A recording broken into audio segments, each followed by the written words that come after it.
श्री राम जानकी की,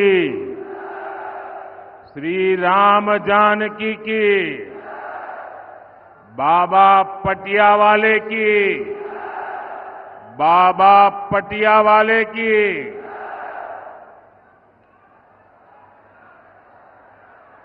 मैं वीरों की धरती को, मुरैना की मिट्टी को श्रद्धापूर्वक नमन करता हूं।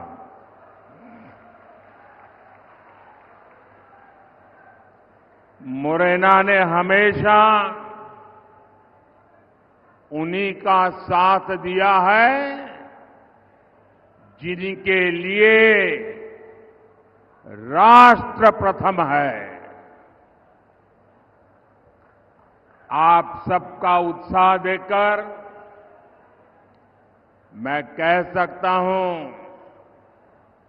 कि मुरैना आज भी न अपने संकल्प से डिगा है और ना ही कभी डिगेगा।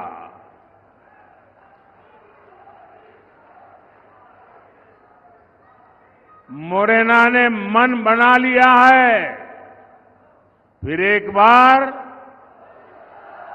फिर एक बार, फिर एक बार। साथियों, एमपी के लोग जानते हैं कि समस्या से एक बार पीछा छूट जाए तो फिर उस समस्या से दूर ही रहना चाहिए। कांग्रेस पार्टी ऐसी ही विकास विरोधी एक बहुत बड़ी समस्या है। चंबल के लोग कांग्रेस का वो दौर कैसे भूल सकते हैं। कांग्रेस ने चंबल की पहचान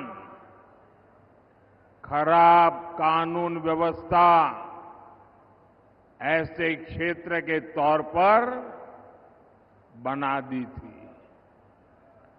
उस दौर में कांग्रेस ने एमपी को देश के बीमारू राज्यों की लाइन में खड़ा कर दिया था। भाइयों और बहनों, भाजपा की सरकार ने कांग्रेस के बनाए गड्ढों को भरने के बाद एमपी और चंबल को नई पहचान दिलाई है, गौरवपूर्ण पहचान दिलाई है। भाजपा सरकार में चंबल, काली सिंध, पार्वती लिंक परियोजना से सिंचाई की समस्या दूर होगी। पानी की समस्या को दूर करने के लिए हम मुंदरी बांध जैसे प्रोजेक्ट पर काम कर रहे हैं। करीब 2,500 करोड़ रुपए की लागत से बना ग्वालियर श्योपुर रेलवे ट्रैक हो, आधुनिक इंफ्रास्ट्रक्चर के ऐसे अनेक काम इस क्षेत्र की तस्वीर बदल रहे हैं। यहां लेदर पार्क भी विकसित किया जा रहा है। हमारे साथी ज्योतिरादित्य सिंधिया जी की देखरेख में ब्रांड ग्वालियर को भी मजबूत किया गया है। भाजपा सरकार में हुए विकास को भिंड, मुरैना, ग्वालियर के वो लोग और ज्यादा अनुभव कर रहे हैं जिन्होंने कांग्रेस का वो काला दौर देखा है। 4 जून के बाद हमारे तेज तर्रार मुख्यमंत्री मोहन यादव जी के नेतृत्व में मध्य प्रदेश का विकास और स्पीड पकड़ने जा रहा है।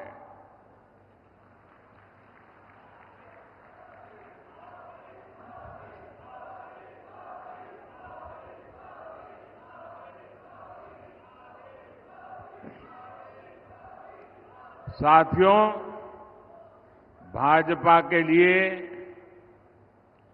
देश से बड़ा और कुछ भी नहीं है और कांग्रेस के लिए अपना परिवार ही सब कुछ है। कांग्रेस की पॉलिसी है जो देश के लिए सबसे ज्यादा योगदान करे, सबसे ज्यादा मेहनत करे, सबसे ज्यादा समर्पण करे, उसे सबसे पीछे रखो। इसलिए कांग्रेस ने इतने वर्षों तक सेना के जवानों की 1 रैंक 1 पेंशन जैसी मांग पूरी नहीं होने दी। हमने सरकार बनते ही 1 रैंक 1 पेंशन को लागू किया। हमने सीमा पर खड़े जवानों की सुविधा की भी चिंता की। कांग्रेस सरकार ने जवानों के जो हाथ बांध रखे थे, हमने उन्हें भी खुली छूट दे दी।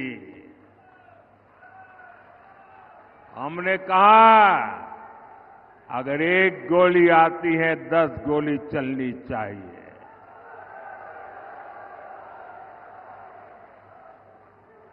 अगर 1 गोला फेंकते हैं तो 10 तोपें चल जानी चाहिए।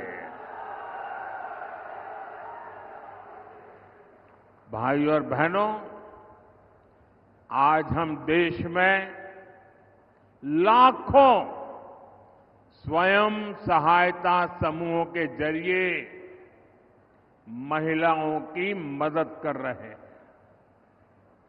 मोदी ने गांव-गांव में शौचालय बनाकर माताओं बहनों के सम्मान की रक्षा की है।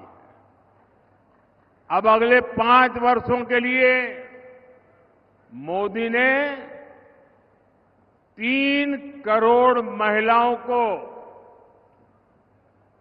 लखपति दीदी बनाने की गारंटी दी है।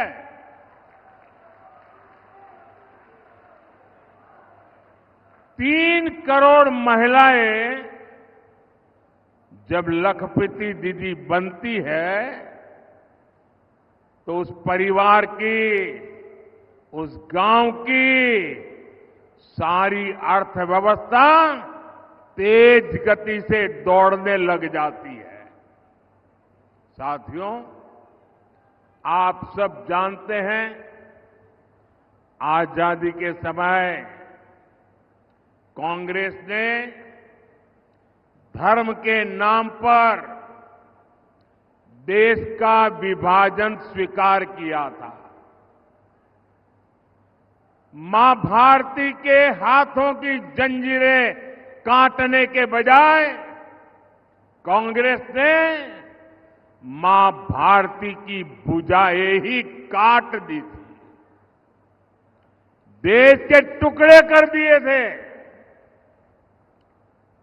लेकिन कांग्रेस सुधरने को तैयार नहीं है। कांग्रेस को लगता है यही उसके फायदे का रास्ता है, यही उसके फायदे के लिए सरल रास्ता है। आज एक बार फिर कांग्रेस कुर्सी के लिए छटपटा रही है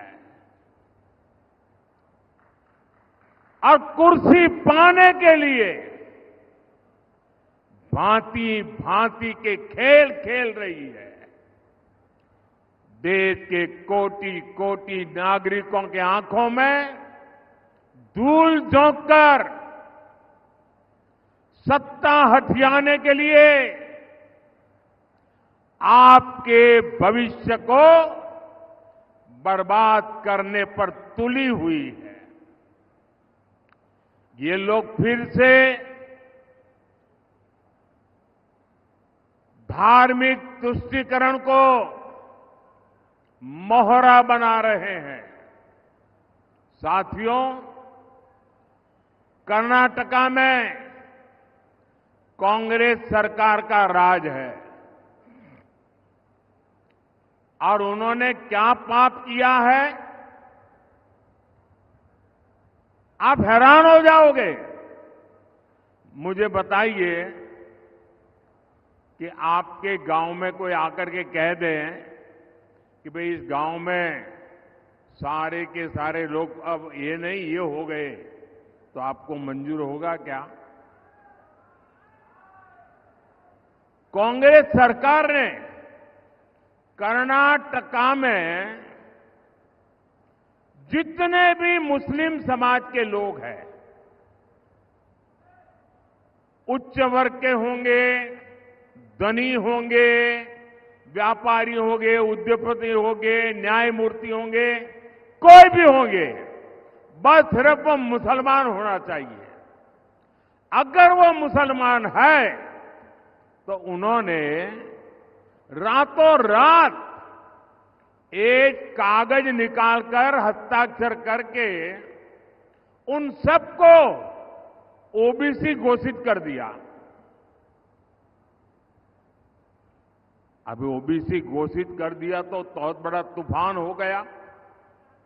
यानी वहां कांग्रेस ने शिक्षा और सरकारी नौकरी में पहले जिन ओबीसी लोगों को आरक्षण मिलता था, उस ओबीसी समाज में इतने सारे नए डाल दिए कि ओबीसी समाज को जो आरक्षण मिलता था वो उनसे छीन लिया, चोरी छुपी से छीन लिया। और जो मुसलमानों को नया ओबीसी बना दिया था, गैर कानूनी तरीके से बना दिया था, संविधान के विपरीत बना दिया था, बाबा साहब आंबेडकर की भावना के विरुद्ध बना दिया था, उस मुस्लिम समाज को ओबीसी को जो मिलता था वो लूट करके उनको दे दिया। आप सबको मालूम है, जब देश का संविधान बना, महीनों तक माथापच्ची हुई, चर्चाएं हुई, देश के गणमान्य लोगों ने चर्चाएं की। बाबा साहब आंबेडकर में उन चर्चाओं के आधार पर संविधान को लिखा गया और सबने सोच समझ करके तय किया कि देश की एकता अखंडता के लिए देश का संविधान किसी भी सूरत में धर्म के आधार पर आरक्षण नहीं देगा। बाबा साहब आंबेडकर ने कहा, धर्म के आधार पर आरक्षण नहीं दिया जा सकता। और इसलिए कांग्रेस ने धोखेबाजी की, पिछले दरवाजे से किया। खुद बाबा साहब आंबेडकर की पीठ में छुरा भोंक दिया। लेकिन वोट बैंक और तुष्टीकरण में डूबी कांग्रेस कर्नाटका का यही मॉडल पूरे देश में लागू करना चाहती है। साथियों, कांग्रेस दलितों का, पिछड़ों का, आदिवासियों का हक छीनने का षड्यंत्र लंबे समय से कर रही है। 19 दिसंबर 2011 को जब उनकी सरकार थी, तब की कांग्रेस की केंद्र सरकार धर्म के नाम पर आरक्षण देने का एक मुसद्दा, एक नोट कैबिनेट में लेकर आई थी। इस कैबिनेट नोट में एक कहा गया था कि ओबीसी समाज को जो 27% आरक्षण मिलता है, मंडल कमीशन के अनुसार जो आरक्षण मिलता है, उस आरक्षण का एक हिस्सा काट करके 27% में से एक टुकड़ा काट करके मजहब के नाम पर दिया जाएगा। सिर्फ 2 दिन बाद 22 दिसंबर 2011 को इसका आदेश भी निकल दिया गया। बाद में आंध्र प्रदेश के हाई कोर्ट ने कांग्रेस सरकार के इस आदेश को रद्द कर दिया। ये सुप्रीम कोर्ट में गए, लेकिन राहत नहीं मिली। तब 2014 में कांग्रेस ने घोषणा पत्र में लिखा कि धर्म के आधार पर आरक्षण देने के लिए कानून बनाना पड़े तो कानून भी बनाएंगे।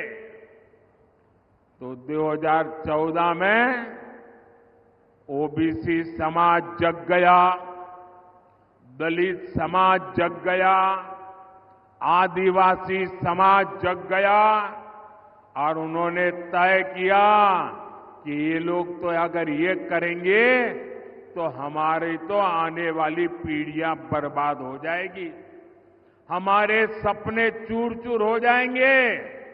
और उसके बाद इस समाजों ने एक होकर के कांग्रेस के सपनों को मिट्टी में मिला दिया, उनको सत्ता से बाहर कर दिया।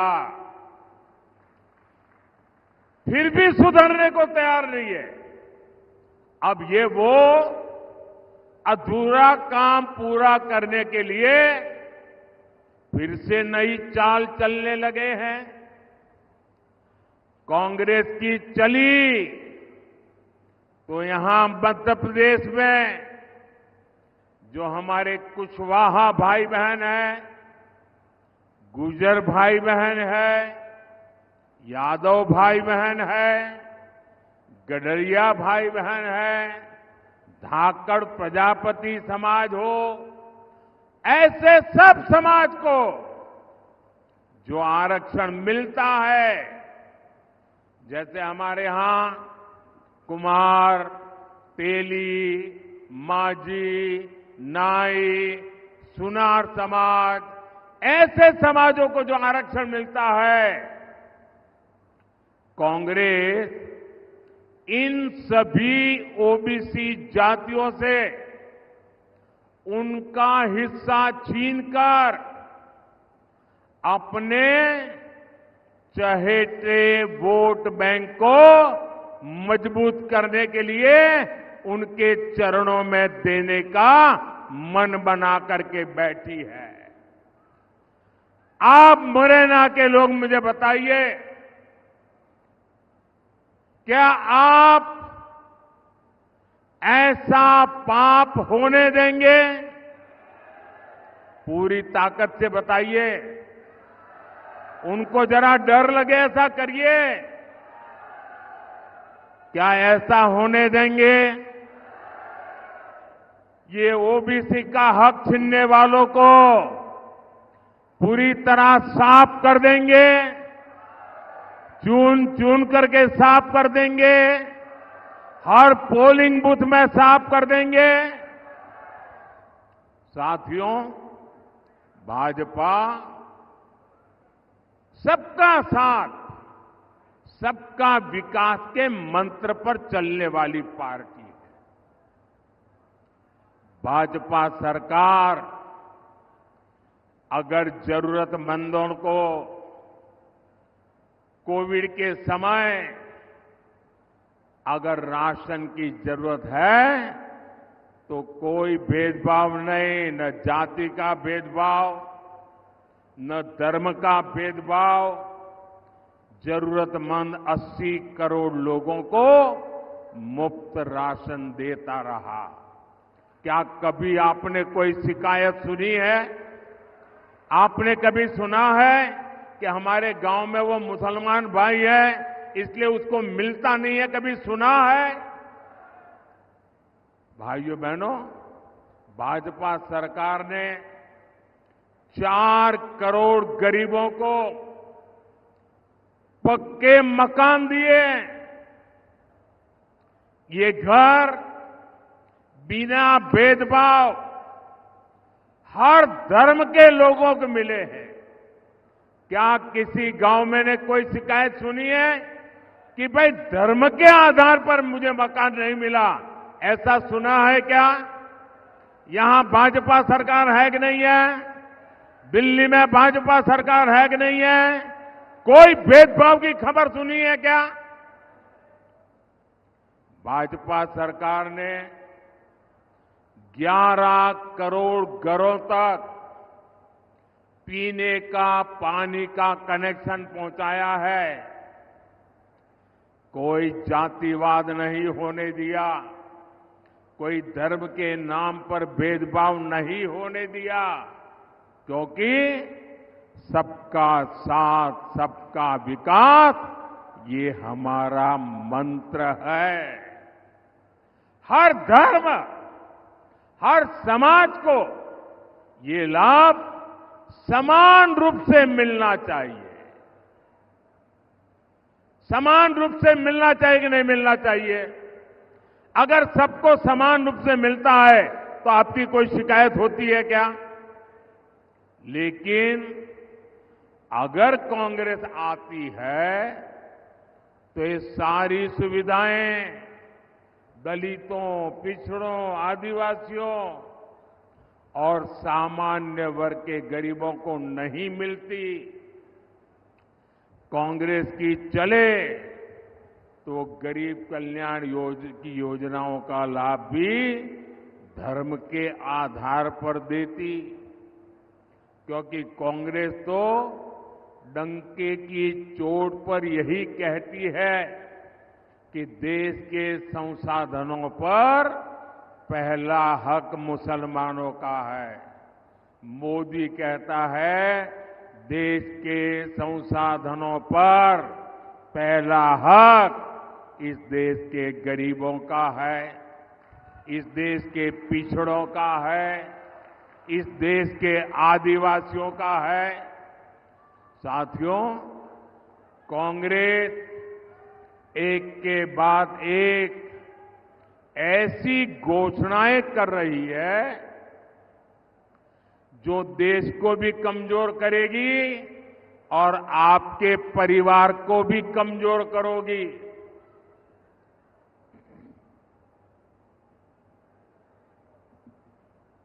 आपने सुना होगा इन दिनों कांग्रेस के शहजादे, अब आजकल वो जरा इतने चिंतित है कि आए दिन उनको मोदी का अपमान करने में मजा आता है। मोदी के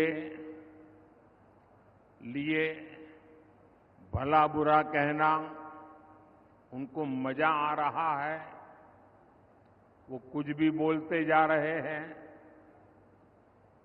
और मैं देख रहा हूं सोशल मीडिया में, टीवी में बहुत सारे लोग चिंता जताते हैं कि भाई ये भाषा अच्छी नहीं है। ऐसी भाषा देश के प्रधानमंत्री के लिए बोलना ठीक नहीं है, ऐसा लोग सोशल मीडिया में कहते हैं। कुछ लोग बहुत दुखी हो जाते हैं कि मोदी जी को ऐसा क्यों बोला, देश के प्रधानमंत्री के लिए ऐसी भाषा का क्यों प्रयोग किया, देश के प्रधानमंत्री को कभी कोई ऐसा बोलता है क्या। मेरी सबसे विनती है कि कृपा करके आप दुखी मत होइए,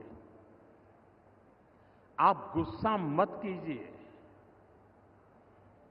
आपको पता है वे नामदार है, हम तो कामदार हैं।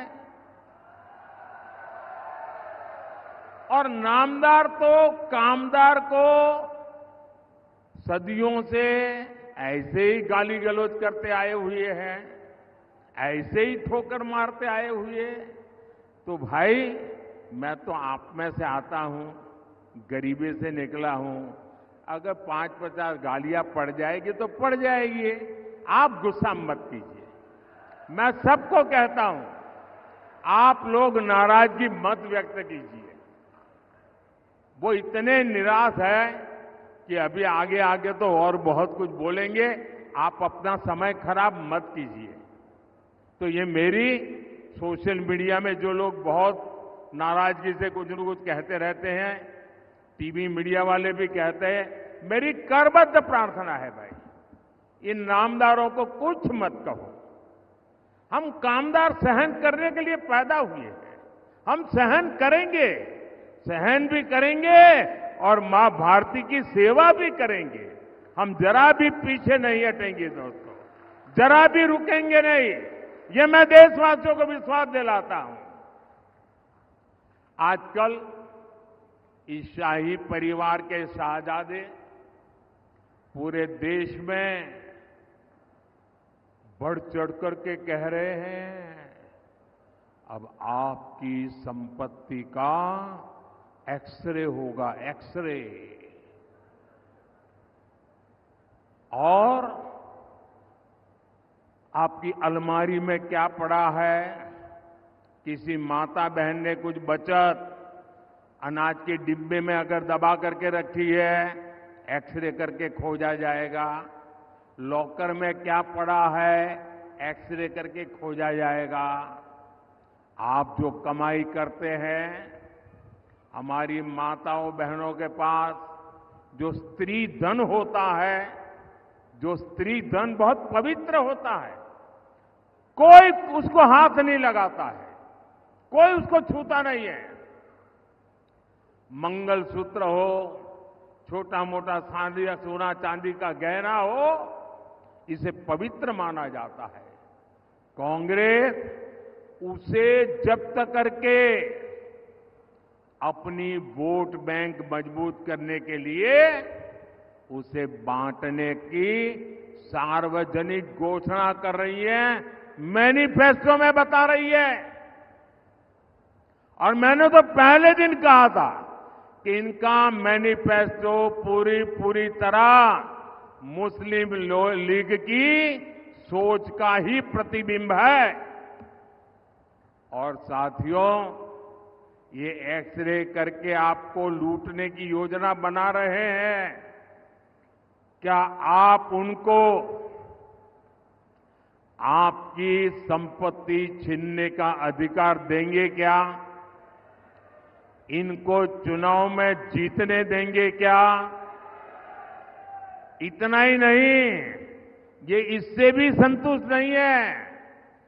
वो जीते जीतो छोड़िए, ये स्वर्गवास के बाद भी, मृत्यु के बाद भी आपकी जो बची हुई संपत्ति है, जो स्वाभाविक रूप से आपके बेटे बेटी को मिलनी चाहिए, वो भी आप नहीं दे पाओगे।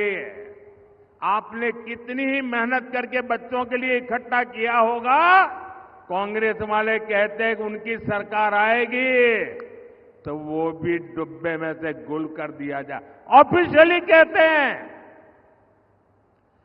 आपकी कमाई का आधे से ज्यादा कांग्रेस अगर सरकार में आती है तो ये सरकार छीन लेंगी। और इसलिए कांग्रेस आप पर इनहेरिटेंस टैक्स, आपकी विरासत पर टैक्स लगाना चाहती है। भाइयों और बहनों, इनहेरिटेंस टैक्स से जुड़े जो तथ्य अब निकलकर सामने आ रहे हैं वो देश की आंखें खोलने वाले हैं। जरा ध्यान से सुना जाए, आप भी ध्यान से सुनिए और मेरे देश के दिग्गज पत्रकार भी जरा सुन ले, मीडिया वाले भी सुन ले, और उनकी जो इकोसिस्टम है ना, जो हर दिन मोदी के बाल की खाल उतारने में लगी हुई है, वो भी जरा सुन ले कान खोल करके। देश के साथ कैसा कैसा पाप हुआ है। मैं आज देश के सामने पहली बार एक दिलचस्प तथ्य आपके सामने रखना चाहता हूं। जब देश की एक प्रधानमंत्री बहन इंदिरा जी नहीं रही तो उनकी जो मिल्कत थी, उनकी जो प्रॉपर्टी थी, वो उनकी संतानों को मिलनी थी। लेकिन पहले ऐसा कानून था कि वो उनको मिलने से पहले एक हिस्सा सरकार ले लेती थी। कांग्रेस ने पहले ऐसा कानून बनाया था। तब चर्चा थी और व्यापक रूप से चर्चा थी कि जब इंदिरा जी नहीं रही और उनके बेटे राजीव गांधी जी को ये प्रॉपर्टी मिलने की थी, लिख करके गई थी, तो अब सरकार को पैसा चला ना जाए, प्रॉपर्टी को बचाना था, तो इन्होंने क्या कर दिया, उस प्रॉपर्टी को बचाने के लिए अपनी माता इंदिरा गांधी से मिले हुए पैसों को बचाने के लिए उस समय के प्रधानमंत्री श्रीमान राजीव गांधी ने अपनी संपत्ति बचाने के लिए पहले जो इनहेरिटेंस कानून था उसको समाप्त किया और खुद के पैसे बचा लिए। खुद पर आई तो कानून हटा दिया और अब वहां मामला निपट गया तो आज फिर सत्ता पाने के लालच में ये लोग वही कानून ज्यादा कड़ाई से वापस लाना चाहते हैं। बिना टैक्स के अपने परिवार की 4 पीढ़ियों की अकूत धन दौलत हासिल करने के बाद अब ये लोग आप जैसे सामान्य मानवी की विरासत, आपकी मेहनत की कमाई, जो आपने अपने बच्चों के लिए बचत करके रखा है, उस पर टैक्स लगा करके आधी संपत्ति लूटना चाहते हैं। और इसलिए ही तो देश कह रहा है कांग्रेस की लूट जिंदगी के साथ भी और जिंदगी के बाद भी। साथियों, आपके और कांग्रेस के आपके साथ खिलवाड़ करने के उनके जो इरादे हैं, कांग्रेस के इन खतरनाक इरादों के बीच आपके हकों की रक्षा के लिए ये मोदी दीवार बन के खड़ा है।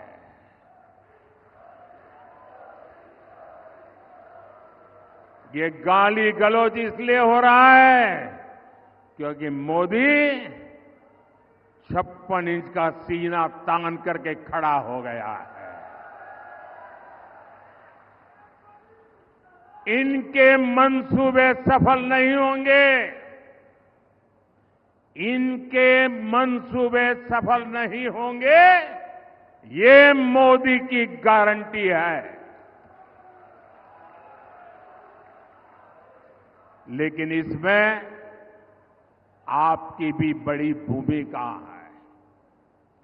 मुरैना से संगठन में मेरे साथ जिन्होंने वर्षों तक काम किया, जब मैं संगठन महासचिव हुआ करता था तब हमारे शिवमंगल जी यहां महासचिव हुआ करते थे।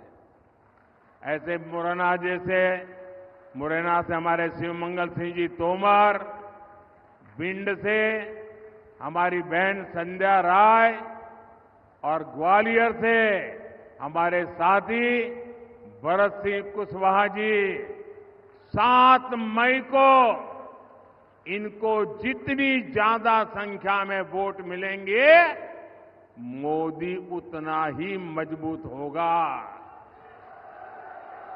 आपका एक एक वोट मोदी को जाएगा। कमल पर आप बटन दबाएंगे, आपका वोट सीधा सीधा मोदी को जाएगा। और इसलिए मोदी आज आपसे आशीर्वाद मांगने आया है। मोदी आपसे कमल के निशान पर बटन दबाने के लिए प्रार्थना करने के लिए आया है। तो घर घर जाएंगे, मतदान करवाएंगे, हमारे साथियों को जिताएंगे, पोलिंग बूथ जीतेंगे, पक्का करेंगे। अच्छा, मेरा एक काम करोगे? मेरा आपसे अनुरोध है कि आप घर घर जाकर के ये भी कहना कि मोदी जी आए थे और मोदी जी ने आपको प्रणाम कहा है। मेरा प्रणाम पहुंचा देगा? मेरा प्रणाम पहुंचा दोगे? बोलिए मेरे साथ, भारत माता की, भारत माता की, भारत माता की। बहुत बहुत धन्यवाद। For more of such videos, do like, share and subscribe to ET Now Swadesh.